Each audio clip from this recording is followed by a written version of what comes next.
మన ప్రభువును ప్రియరక్షకుడైన యేసుక్రీస్తు వారి మహాపరిశుద్ధ ఘనమైన నామములో ఈ ఉదయకాలము ఆయన సముఖంలో కూడి ఉన్న మీకు దూరాన సమీపాన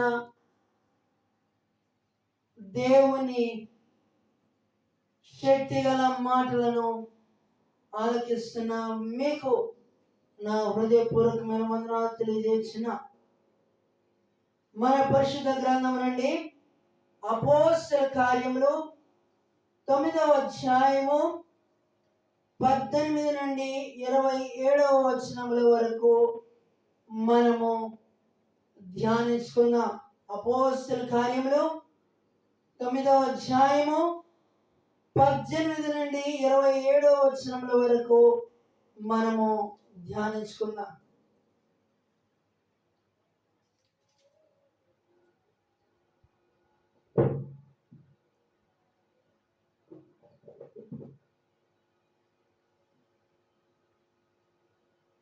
దయచేసి చదవండి.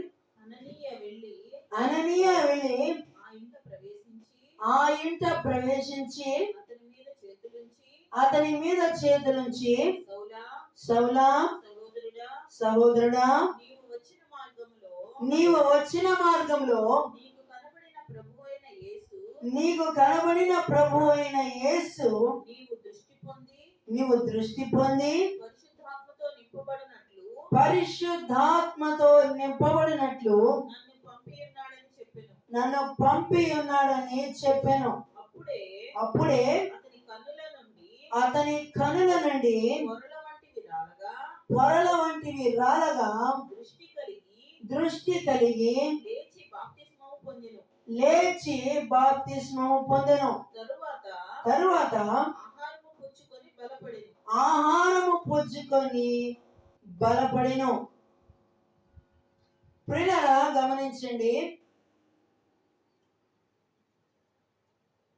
యేసు నామములో ప్రార్థించే వారిని హింసిస్తున్న అతి భయంకరుడు అతి క్రూరుడైన యూదా జాతికి చెందిన ఈ సౌలు యేసు నామములో ప్రార్థించే వారిని చిత్రహింసలు పెడుతున్న ఈ సౌలు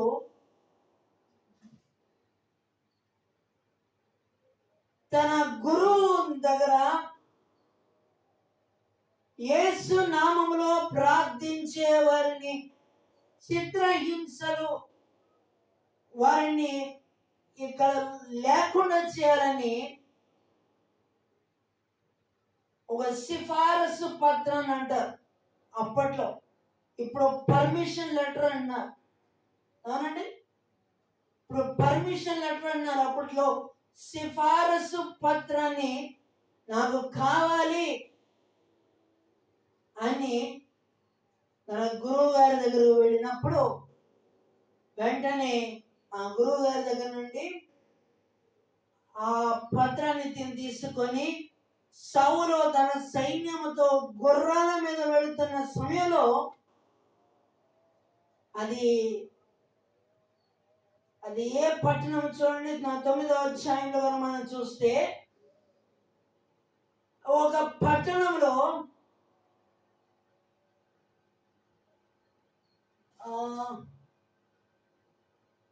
ఆ పట్టణానికి తన కనుచూపు మేరలో ఉన్నప్పుడే దేవుడు అతన్ని దర్శించి సౌలా దమస్కు, రైట్, దమస్కు తన కనుచూపు మేరలో దమస్కు పట్టణం ఉన్నప్పుడు అతడు తన సైన్యముతో వెళుతున్న మార్గపు మధ్యలో దేవుడు అతన్ని దర్శిస్తాడు. అప్పటి వరకు యూదా మత వైరాగ్యంతో విర్రవీగుతూ ఉన్నాడు ఈ సౌలు. అతడు ప్రయాణము చేయించు దమస్కు దగ్గరకు వచ్చినప్పుడు అకస్మాత్తుగా ఆకాశము నుండి ఒక వెలుగు అతని చుట్టూ ప్రకాశించెను. అప్పుడు అతడు నేల మీద పడి సౌలా సౌలా సౌలా సౌలా నీవేళ నన్ను హింసించుచున్నావని నీవేళ నన్ను హింసించుచున్నావని తనతో ఒక స్వరం పలుకుట వినెను. తనతో ఒక స్వరము పలుకుట వినెను. ప్రభువా ప్రభువా నీవెవడవని అతడు అడుగగా నీవెవడవని అతడు అడగగా ఆయన ఆయన నేను నీవు హింసించుచున్న యేసును లేచి పట్టణములోనికి వెళ్ళుము. లేచి పట్టణములోనికి వెళ్ళుము. అక్కడ నీవు ఏమి చేయవలెనో అది నీకు తెలుపబడునని చెప్పాను. అది నీకు తెలుపబడునని చెప్పాను. అర్థమైందండి? యూదా మత వైరాగ్యంతో వెర్రవీగుతూ అతని సైన్యముతో గుర్రం మీద వస్తున్నాడు. ఏ పని చేయడానికి? యేసు నామములో ప్రార్థించే వారిని చిత్రహింసలు పెట్టడానికి. అయితే మనిషి లేక తలంపు దేవుని తలంపులతో సమానంగా అవుతుందండి? దేవుని తలంపులతో సమానంగా అవుతుందా? కానీ దేవునికి సౌలు పట్ల ఒక ప్రణాళికను దేవుడు దాచించాడు. ఒకానొక సమయం వచ్చింది, దమస్కు పట్టణానికి ఇక కాసేపట్లో చేరుకుంటాననగా ఒక అద్భుత కార్యం జరిగింది. సౌలు కూర్చొని ప్రయాణిస్తున్న గుర్రం తన చుట్టూ ఒక ప్రకాశమానమైన వెలుగు అతని చుట్టూ ప్రకాశించింది. ఒక స్వరము అతనికి వినబడుతుంది, సౌలా సౌలా నువ్వు ఎందుకు నన్ను హింసిస్తున్నావయ్యా అంటే సౌలు అంటాడు, ప్రభువా అని అన్నాడు. యేసు నామములో ప్రార్థించా చిత్రహింసలు పెట్టడానికి కదా వెళ్తుంది, మళ్ళా ప్రభువా అంటాడేంటి అంటే అతని కళ్ళకు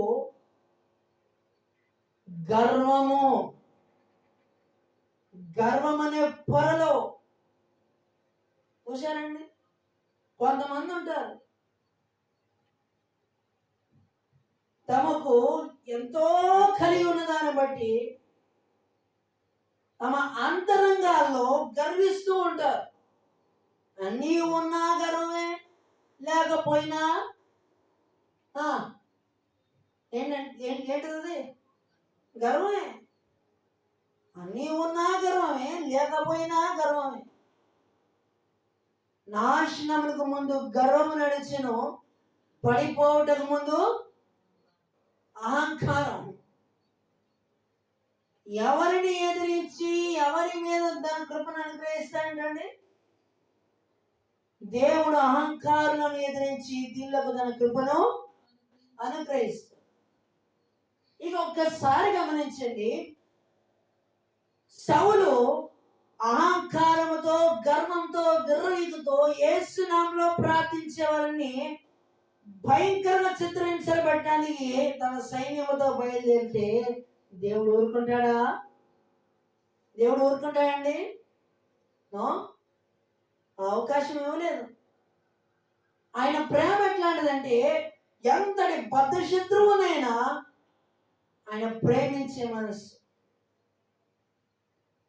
గమనించండి, అతని చుట్టూ ఒక వెలుగు ప్రకాశించింది, ఒక స్వరము వినబడింది, ప్రభువా నీవెవడవు అన్నప్పుడు నువ్వు హింసిస్తున్నావే ఆ యేసు ఎవరు అనుకుంటున్నావు? నేనే.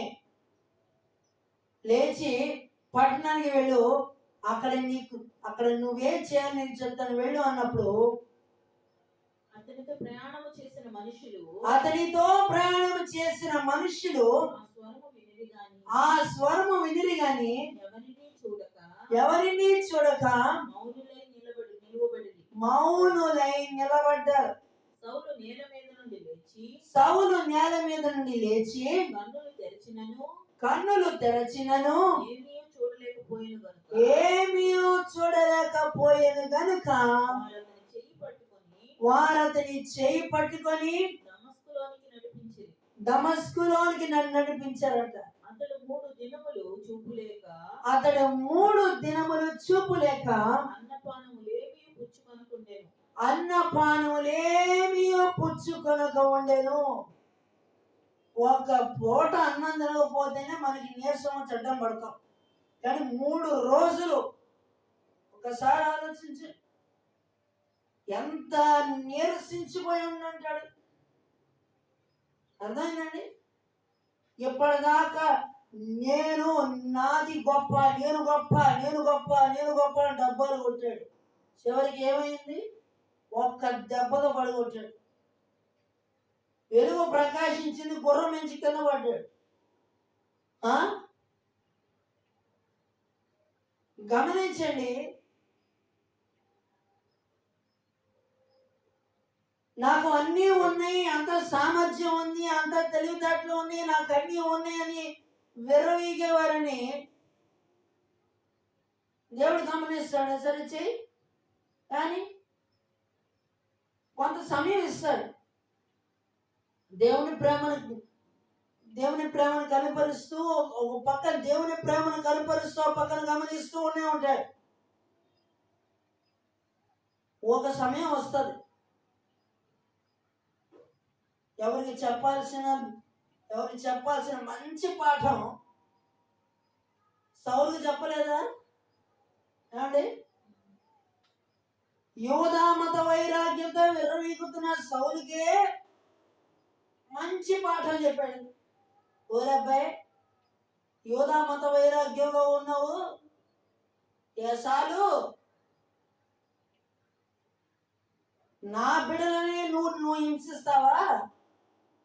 నువ్వు నా బిడ్డలను హింసిస్తావు, ఇప్పటి నుంచి నీ జీవితం నేను మారుస్తాను చూడు అని గుర్రం మేంచి పడేశాడు. అతనికి 3 రోజుల పాటు చూడటానికి కళ్ళు తెరవడానికి తెరిచాడు.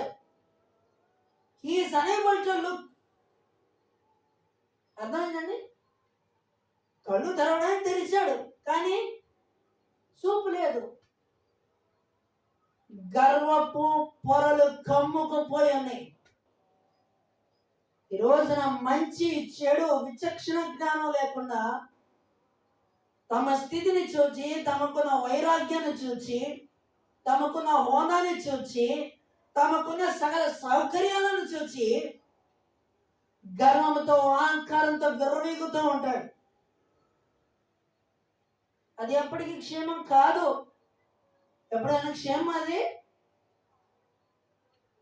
గమనించండి, చాలా ప్రాముఖ్యమైన మాట. దేవుని నుండి దూరము చేసేది ఏదైనా ఉన్నది అని అంటే అది గర్వము, అహంకారము తప్ప ఇంకోటి లేదు. లూసిఫర్ దేవునితో సమానం ఉండాలని తను తాను హెచ్చించుకున్నాడు, గర్వించాడు, అహంకారంగా విరవీగాడు. దేవుడు ఊరుకుంటాడా? ఊరుకుంటాడండి? నో. పాతాళానికి అణగదొక్కాడు. తను తాను హెచ్చించుకున్నవాడు తగ్గించబడెను, తను తాను తగ్గించుకున్నవాడు హెచ్చింపబడెను. నా ప్రియమైన సహోదరులారా, గమనించండి, ఈ రోజున అనేకులు తమకున్న స్థితిని చూసి తమను తాము హెచ్చించుకుంటున్నారు, తాము ప్రగల్భార్పులు పలుకుతున్నారు. కానీ వారికి చేయాల్సిన పనులన్నింటిలో గబగబా చేసుకుంటూ వెళ్తారు. కానీ దేవుని సన్నిధిలో ఒక్క గంట గడపడానికి కూడా క్షణం తీరికలేదు. ఈ మాటని ఎంతమంది అంగీకరిస్తారండి? అధికారులు వస్తేనే గబగబా వెళ్ళి కలిసి మన పని పూర్తి చేసుకుందాం అనుకుంటారే. Let me tell it.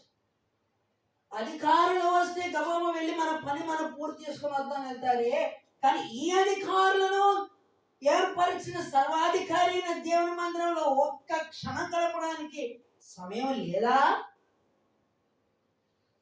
ఏమండి?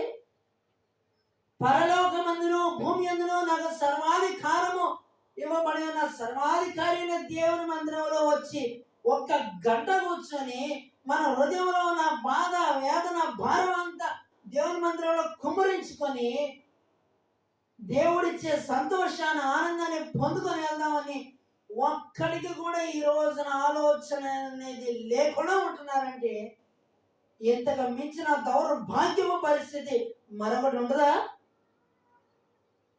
మరొకటి ఉంటుందా అండి? అందుకని శ్రమలు వస్తున్నాయి. దేవుని విడిచి వేరొకటి అనుసరించడానికి శ్రమలు విస్తరించగా అట్లాగే ఉంటాయా? ఒకసారి ఆలోచించండి. నా ప్రేమైన సహోదరులారా, గమనించండి. మీరు దేవునికి ఎప్పుడైతే ఎడమెడమగా ఉంటారో అపవాదికి మీరు సమీపంగా ఉంటున్నారని అర్థం. ఎప్పుడైతే దేవునికి సమీపంగా చేరుతున్నప్పుడు శ్రమలు వస్తాయి, రావు అంటే లేదు, వస్తాయి. కానీ శ్రమలో కూడా దేవుని కాపుదల ఉంటుంది, దేవుని సన్నిధి ఉంటుంది, ఆయన బలిష్టమైన హస్తం ఖచ్చితంగా ఉంటుంది. నా ప్రేమైన సహోదరులారా, గమనించండి. మనం శ్రమలో ఉన్నామంటే దేవుని స్వారూప్యానికి మనం ఎప్పటికప్పుడు మనం మార్చబడుతున్నాం అని అర్థం. ఈ విషయాన్ని గమనించాలి. శ్రమల కొలిమిలో కాలకపోతే దేవుని స్వరూపాలను మనం మార్చబడం. అందుకని ఏమంటాడు, ఒక మాట అంటాడు,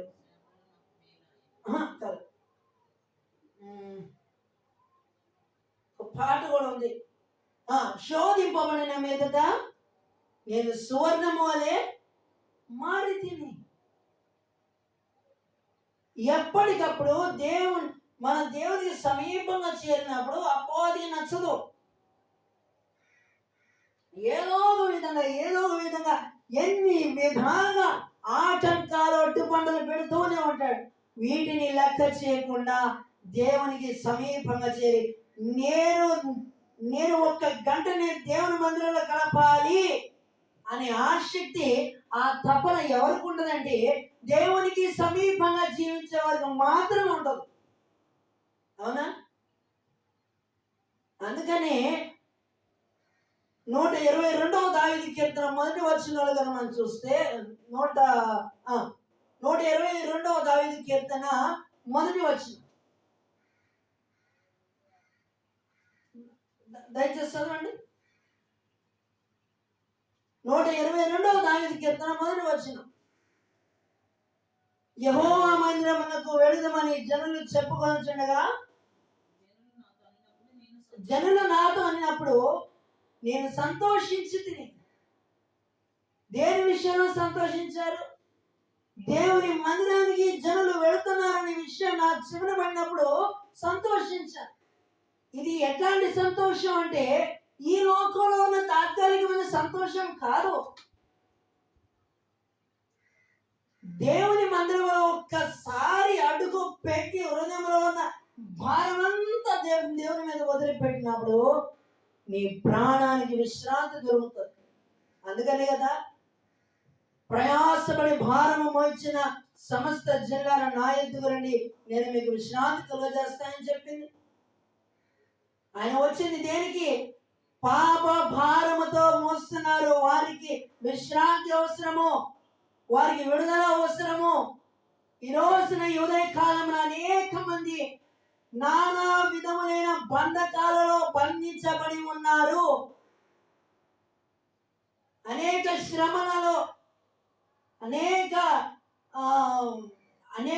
బంధకాలలో కట్లలో కట్టబడి ఉండి బంధించబడి ఉన్నారు. వారికి విడుదల అవసరము. ఎన్నో విధాలుగా దేవుడు తన దాసుల ద్వారా మాట్లాడుతుంటే ఈ రోజున పెడచెవిని పెడుతున్నారు అనేకులు. ఈ ఉదయకాలం అనేకులు పెడచెవిని పెడుతున్నారు. పెడచెవిని పెడితే తీవ్రమైన నష్టం. అవును కదండి? దేవుని మాటను పెడచెవిని పెడితే దానికి మించిన భారమైన నష్టం ఇంకోటి ఉండవు. నా ప్రేమైన సహోదరులారా, గమనించండి. దేవుని వాత్సల్యతను బట్టి మిమ్మల్ని బ్రతిమాలుకుంటున్నా.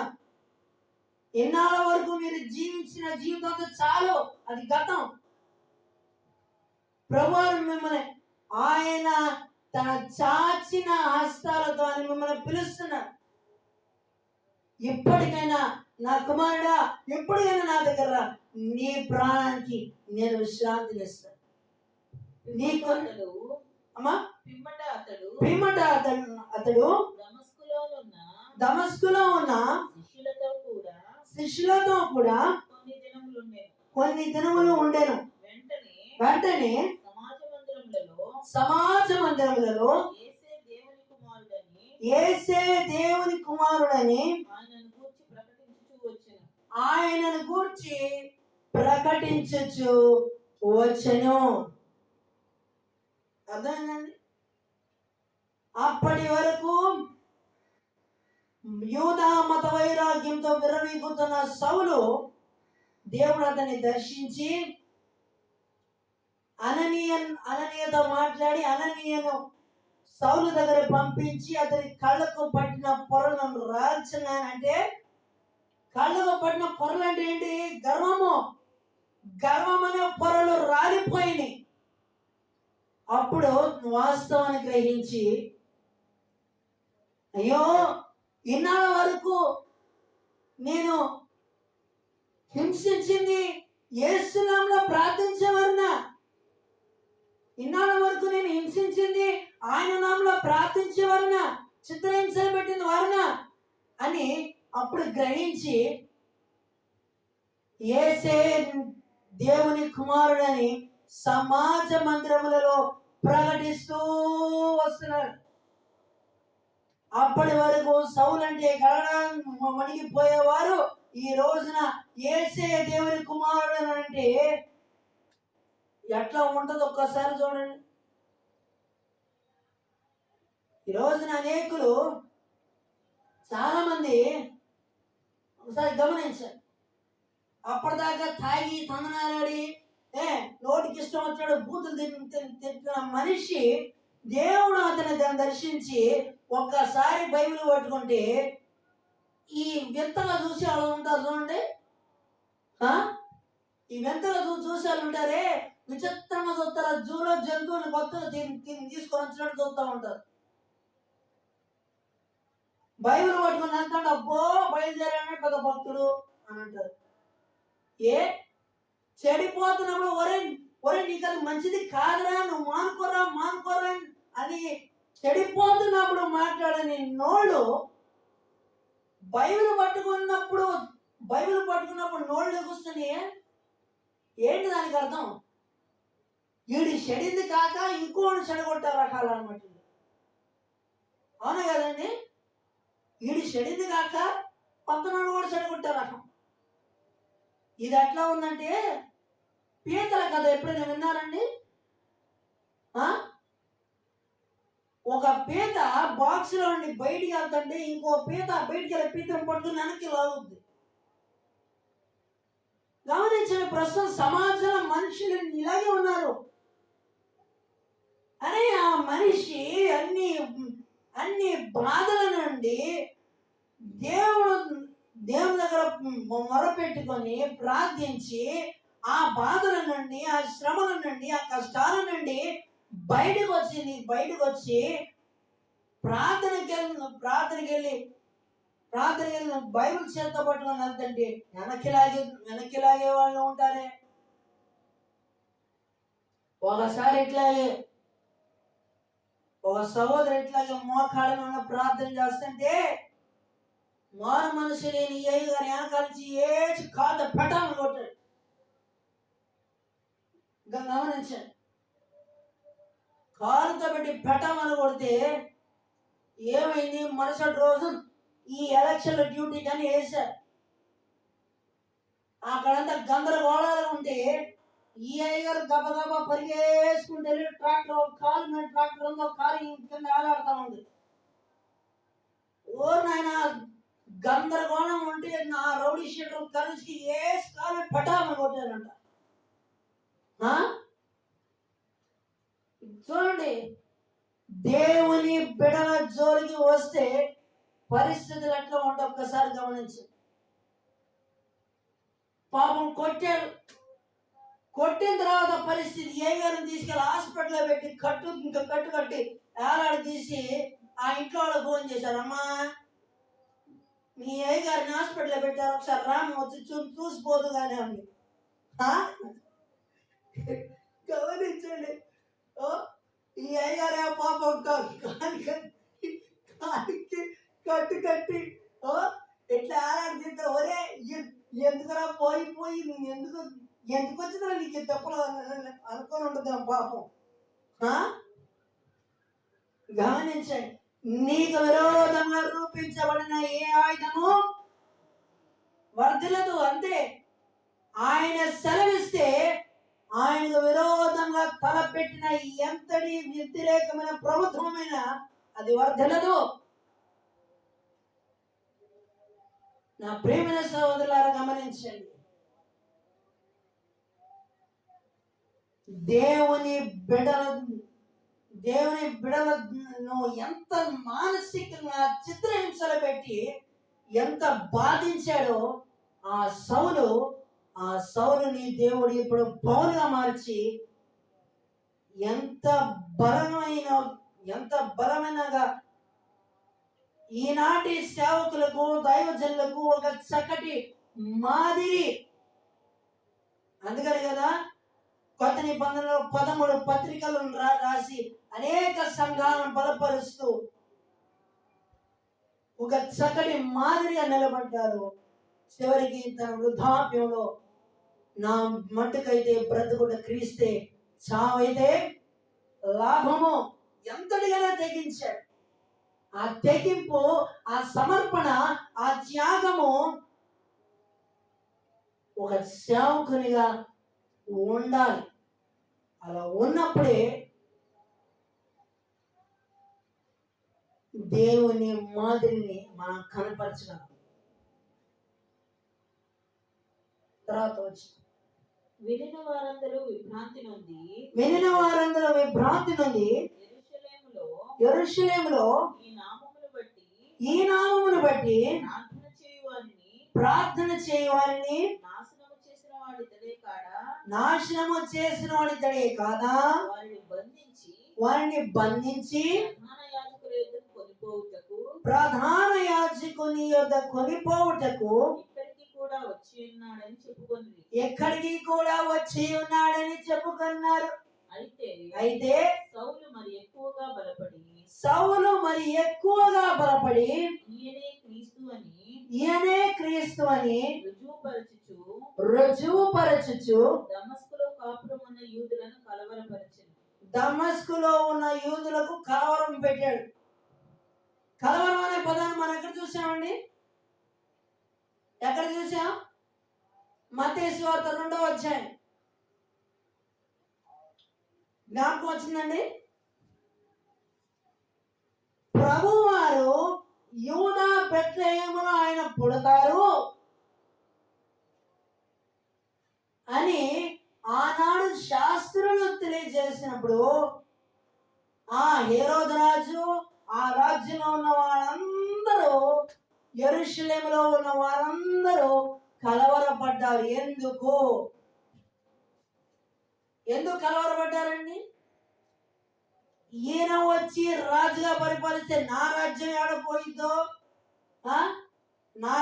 నా సింహాసనం ఆడపోయిద్దో అని భయపడి ఉంటాడు. రాజులను ఏర్పరిచింది ఆయనే, చక్రవర్తులను ఏర్పరిచింది ఆయనే, అధికారులను ఏర్పరిచింది ఆయనే కాదా? అవునా కదండి? అధికారులను ఏర్పరిచింది ఆయనే. మీ పైన అధికారులకు లోబడి ఉండమని దేవుని వాక్యం సెలవిస్తుంది. ఈ రోజున అధికారుల పట్ల షడమడ పిచ్చిగా తిట్టేవాళ్ళు ఉన్నారు. అటు వారి మనోనేత్రాలను దేవుడు తెరచం గాక. నా ప్రియమైన సహోదరులను గమనించండి,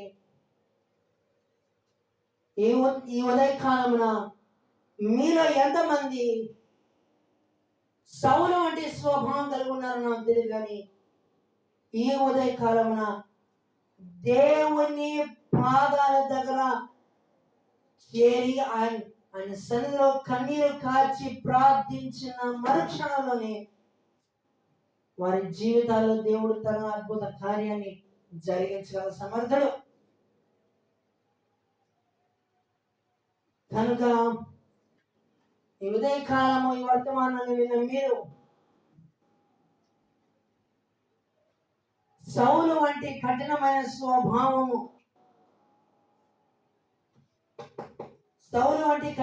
స్వభావాన్ని కలిగి ఉన్న వారి మీద దేవుని కనికరము వచ్చినగాక.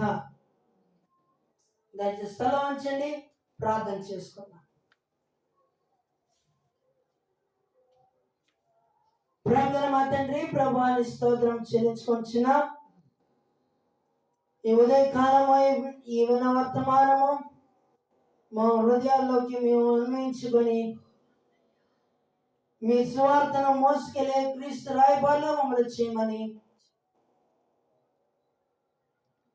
సౌలు వంటి కఠినమైన స్వభావము కాక పౌలు వలె మీ కొరకు ప్రయాసపడి సమయమందును అసమయమందును మీ సువార్తను ప్రకటించి మీ నామమును మహిమపరిచే జీవితాన్ని మాకు దయచేయమని, ఈ వర్తమానము అనేక మంది హృదయాలు ముద్రించమని క్రీస్తు నామమున ప్రార్థించి వేడుకొని అడుగుచున్నాం తండ్రి.